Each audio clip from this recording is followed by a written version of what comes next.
Happy New Year, Doug. Amateur night. Amateur night. Anybody got anything? Not especially. Hey, how do you teach Patrick McCaw to be aggressive?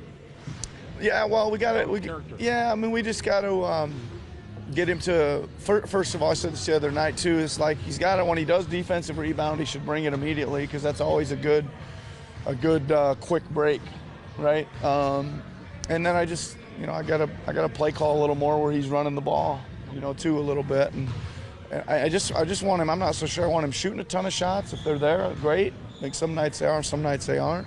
But I do want him handling more, just because he's a good ball handler and he's fast. And not having Pascal as the third guy who can actually do that increases the need for it from somebody else. Yeah, I think so. I just think it does a couple things. It gets Kyle and Fred off it, gets Kyle and Fred into the shooting slots a little bit.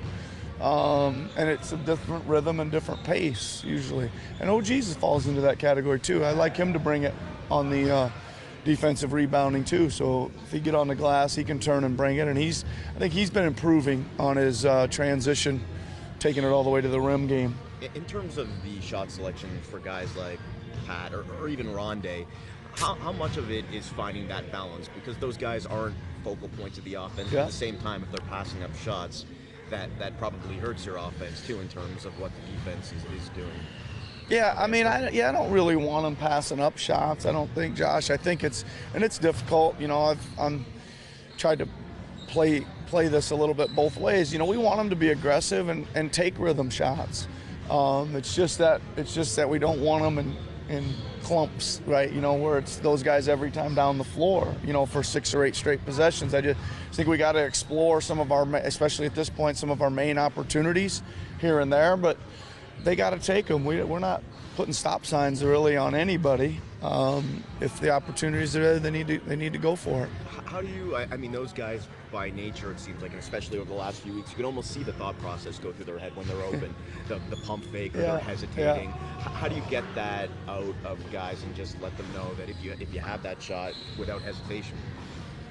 I think for the most part they're there, right? And it's just part of the disruption, maybe. I think they were hesitant and stuff early on. We had our full roster, then we lose Serge and Kyle, and they come in and they weren't hesitant at all during that stretch. And then it's just the dynamics keep changing so much on them. I think they just got to keep figuring out, how to feel their way through it.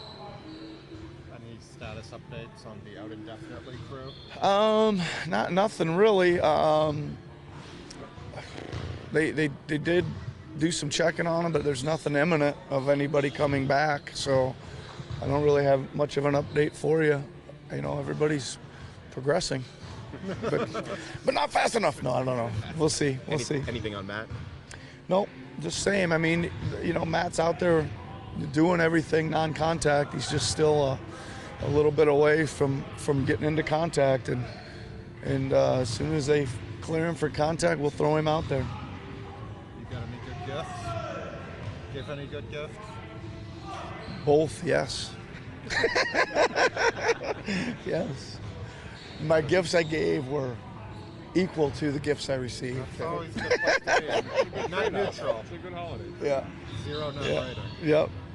Nick, how tough is it to defend the Celtics when they got a lot of versatile players who do a little bit of everything on the offense?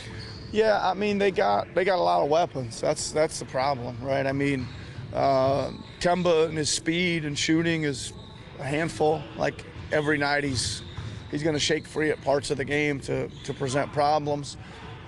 Brown and Tatum obviously are becoming really good players, right? Really good scorers, and then they got a bunch of guys around them, like Matisse is a screen and rolling.